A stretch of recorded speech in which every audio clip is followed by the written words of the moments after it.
नमस्कार साथियों, एक बार फिर मैं हाजिर हूँ एक नया टॉपिक लेके।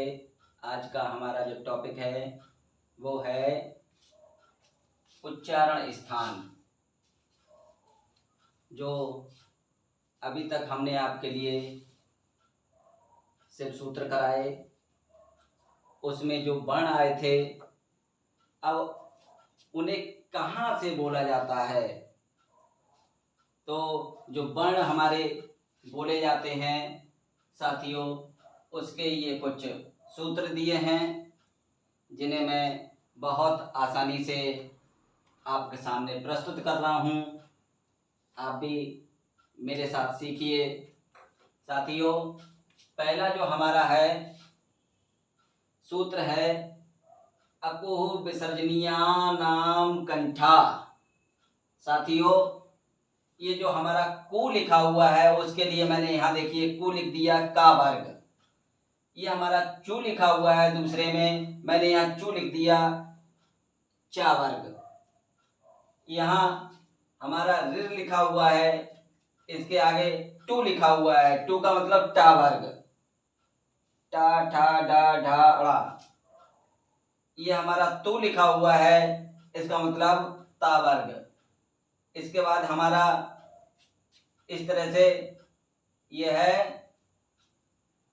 पंचमा अक्षर।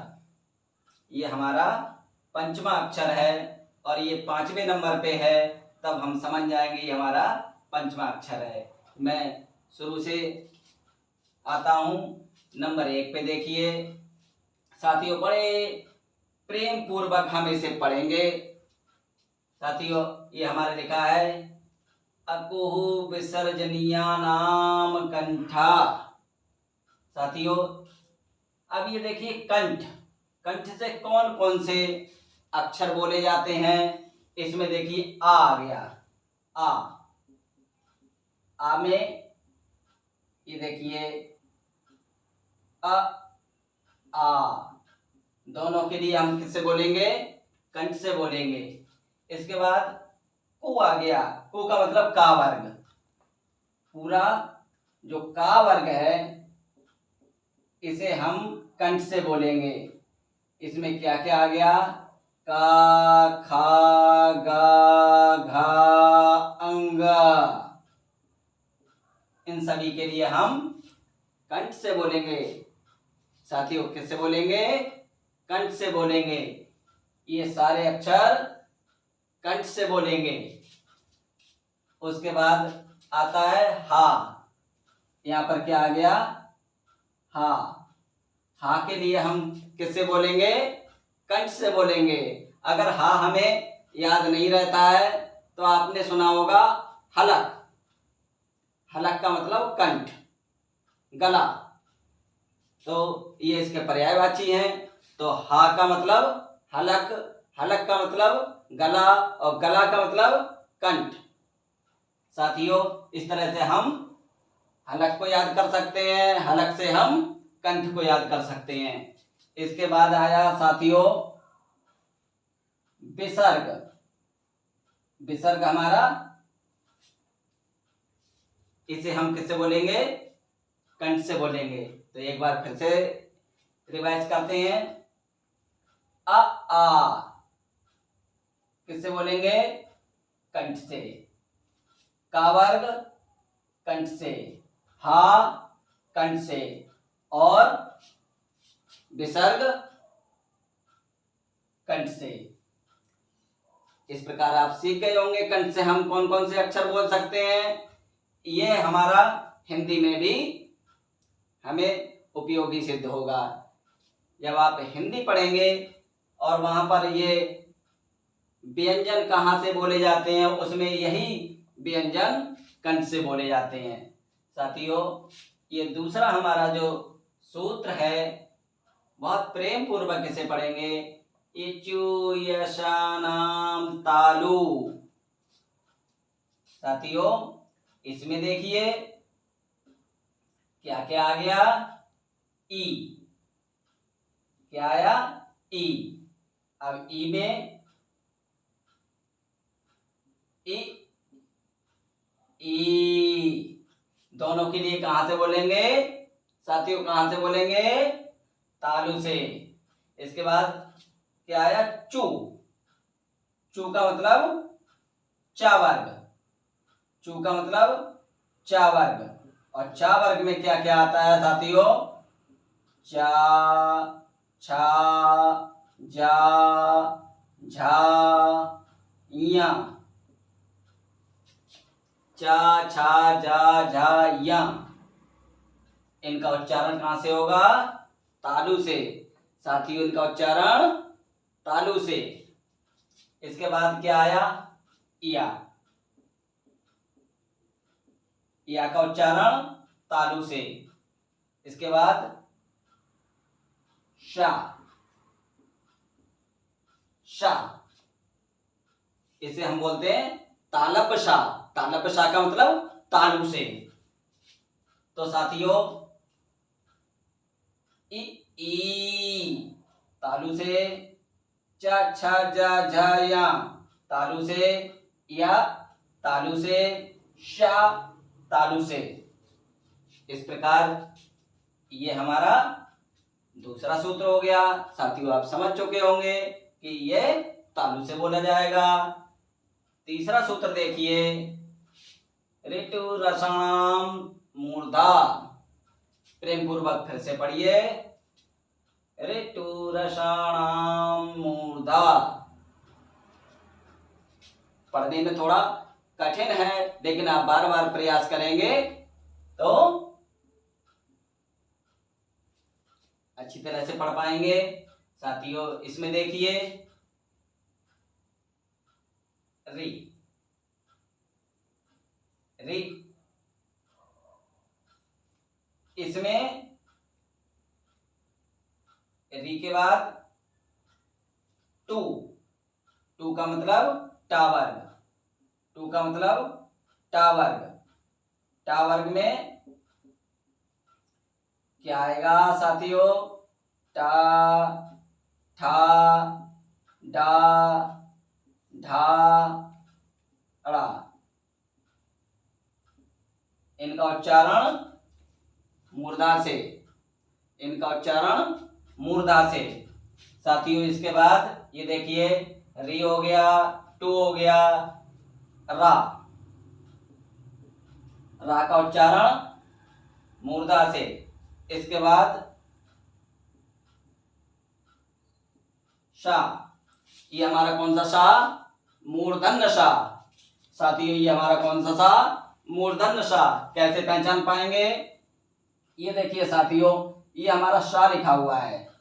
इसे बड़ी आसानी से हम इसे यहां से मोड़ देंगे तो मां बन जाएगा। और मां का मतलब मूर्धा, मां का मतलब मूर्धा। तो ये हमारा मूर्धन्य शा हो गया। आगे साथियों ये हमारा है लिर्तु लशानाम दंता। प्रेम पूर्वक पढ़ें, लिर्तु लशानाम दंता। अर्थात दांत से कौन कौन से बोले जाते हैं साथियों, लिर। इसके बाद टा वर्ग, इसके बाद ता वर्ग, ता। ता वर्ग में कौन सा आ जाएगा साथियों, यहां से देखिए, ता वर्ग, ता, था, दा, धा, ना। ता, था, दा, धा, ना। इसे हम किससे बोलेंगे, दंत से। और एक पहचान और बताता हूं मैं आपके लिए। इसमें देखिए, दंत, दा, ना, ता, दा, ना, ता। इन तीनों को मिला देंगे तो क्या बन जाएगा, दंत। साथियों ता वर्ग के लिए हम दंत से बोलेंगे। इसके बाद क्या आ गया, ला। ला के लिए हम दंत से बोलेंगे। उसके बाद ये हमारा आया शा। क्या आया, सा। सा। तो इसके लिए हम क्या बोलेंगे, दंतसा। क्या बोलेंगे? दंतसा। जो हमारी जीभ का अगला हिस्सा है इसे बोलते समय दांत से टकराएगा, सा। जीभ का अगला हिस्सा दांत से मिलेगा, सा। और ये मूर्धा से, दांत से पीछे तालू से आगे, तो वो हमारा मूर्धा हो गया। और ये मूर्धा से पीछे तो वो हमारा तालु हो गया। तो साथियों ये हमारा हो गया तालब्शा, ये हमारा हो गया मूर्धन्यशा, ये हमारा हो गया दंतशा। अक्सर इम्तिहान में पूछा जाता है, तो हम मेरे साथी इस बात का ध्यान रखेंगे। आगे देखिए, यमणानाम नासिका। कैसे पढ़िए प्रेम पूर्वक, यमणानाम नासिका। नासिका का प्रयोग कर रहे हैं, तो इसे किससे बोलेंगे? नाक से बोल रहे हैं, जो हमारा पंचमा अक्षर है। तो ये 5वें नंबर पे लिखा हुआ है, यहाँ भी हमारा 5वां नंबर दिया हुआ है। तो इसे हम समझ जाएंगे कौन कौन से हैं। यम, या,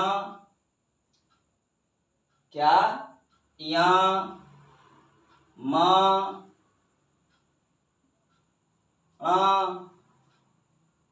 या, मा, अंगा, या, मा, अंगा, आ, ना, या, मा, अंगा, आ, ना। किससे बोल रहे हैं हम? नासिका से, नासिका से। और देखिए साथियों, मैंने यहां लिखा है अपने अपने वर्ग से भी उच्चारित होते हैं। साथियों यहां देखिए, ये वाला देखिए कहां आ गया? ये हमारा का वर्ग में आ गया। और का वर्ग हमारा कहां से बोला जा रहा है? कंठ से। और मां, मां हमारा किस में आ गया? मां इस वाली लाइन में आ गया। ये किससे बोला जाएगा? ओठ से। ञा, या चा वर्ग में आ गया, किससे बोला जाएगा? तालु से। अणा, अणा किस में आ गया? टा वर्ग में आ गया। और साथियों टा वर्ग हमारा किससे बोला जाता है? मूर्धा से। टा वर्ग हमारा किससे बोला जाता है? मूर्धा से। इसके बाद साथियों देखिए ना, ना, ना हमारा आता है ता वर्ग में। और ता वर्ग हमारा किससे बोला जाता है? दंत से। तो साथियों इसमें हम लिख सकते हैं कि ये हमारा तालु से बोला जाएगा। और मां हमारा ओठ से बोला जाएगा, ओष्ठ से बोला जाएगा। और अंग हमारा कंठ से बोला जाएगा। और अणा हमारा टा वर्ग यानी टा वर्ग में आया तो मूर्धा से बोला जाएगा।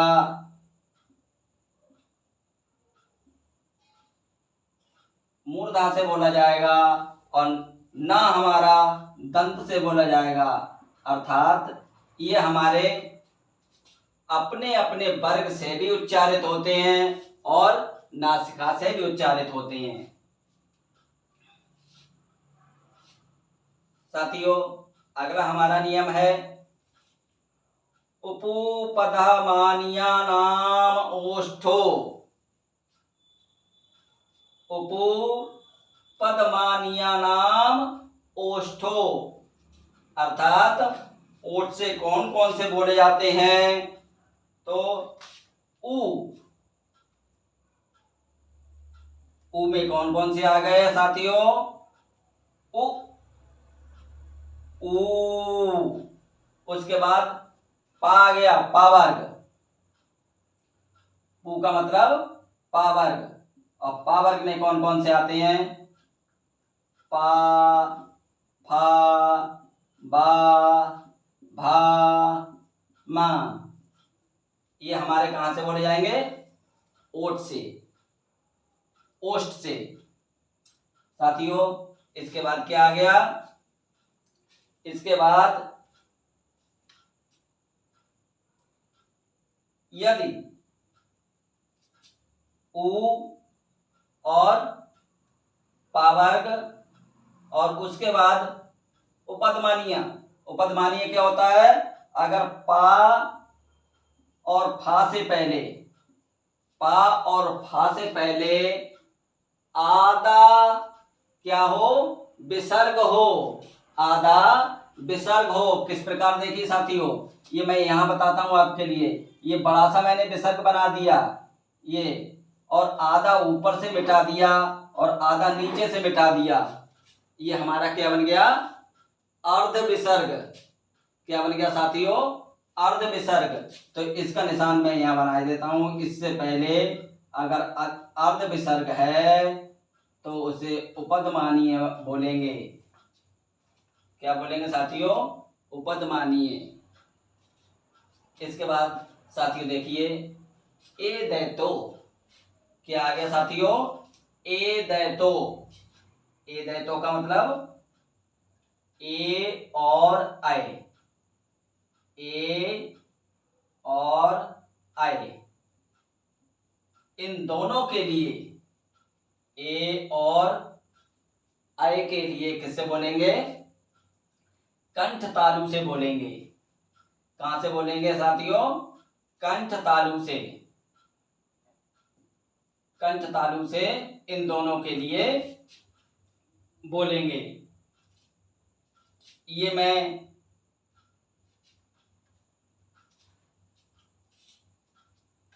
देखिए साथियों, यहां बता रहा हूं मैं आपके लिए। ए, ए हमारा जो बनता है वो किससे बनता है? आ से और ई से। आ से और ई से। तो साथियों आ के लिए हम किससे बोलते हैं?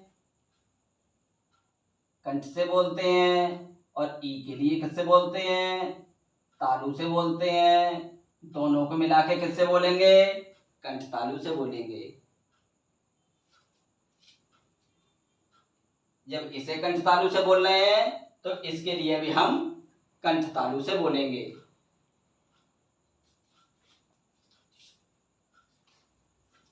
साथियों उसके लिए मैं यहां लिख देता हूं। देखिए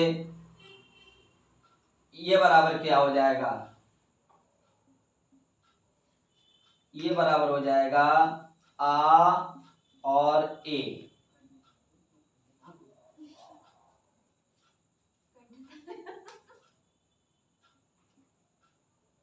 ये देखिए, ये आ और ई।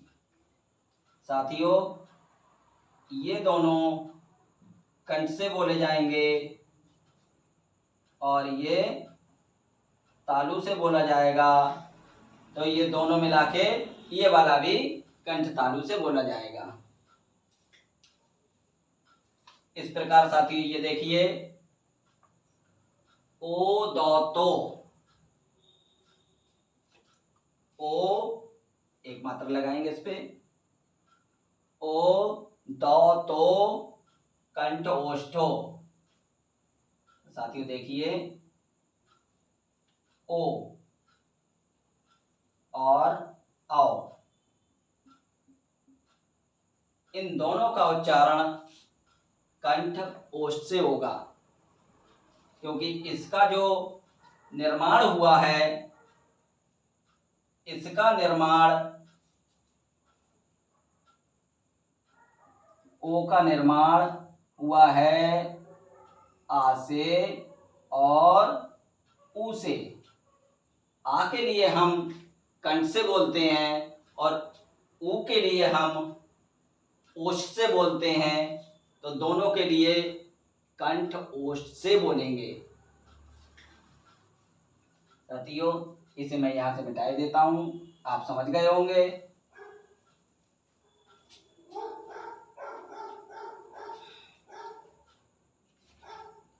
ये देखिए साथियों, अगला हमारा नियम है बकारस्य दंतोष्ठ, अर्थात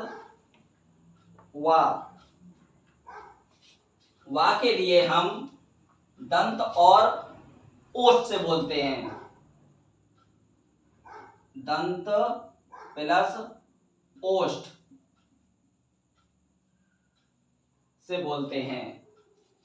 इसके बाद देखिए साथियों, ये नंबर 10 जीवामूल्यस्य, जीवामूल अर्थात का से पहले अर्ध विसर्ग, खा से पहले अर्ध विसर्ग दिया हुआ है तो हम किससे बोलेंगे? जीवामूल्य से बोलेंगे। साथियों अगला हमारा है नासिका अनुस्वारस्य, अनुस्वार। अनुस्वार कौन सा होता है? ये हमारा होता है अनुस्वार। इसका जो उच्चारण होगा वो किससे होगा? नासिका से होगा। तो साथियों अगर ये पूछा जाए कि नासिका से उच्चारित होने वाले वर्ण कितने हैं, तो साथियों 5 हमने यहां बताया आपके लिए। एक ये हो गया, तो ये हमारा क्या हो गया? 6 हो गए। 5 ये देखिए साथियों,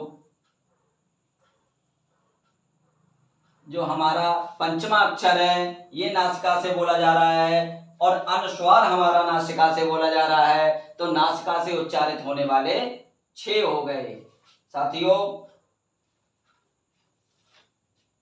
ये संक्षेप में मैंने आपके लिए बताया। इसके आगे और बताना चाहता था लेकिन वीडियो बड़ी हो जाएगी, वीडियो हमारी लंबी हो जाएगी, इसलिए कभी विस्तार में फिर बताऊंगा।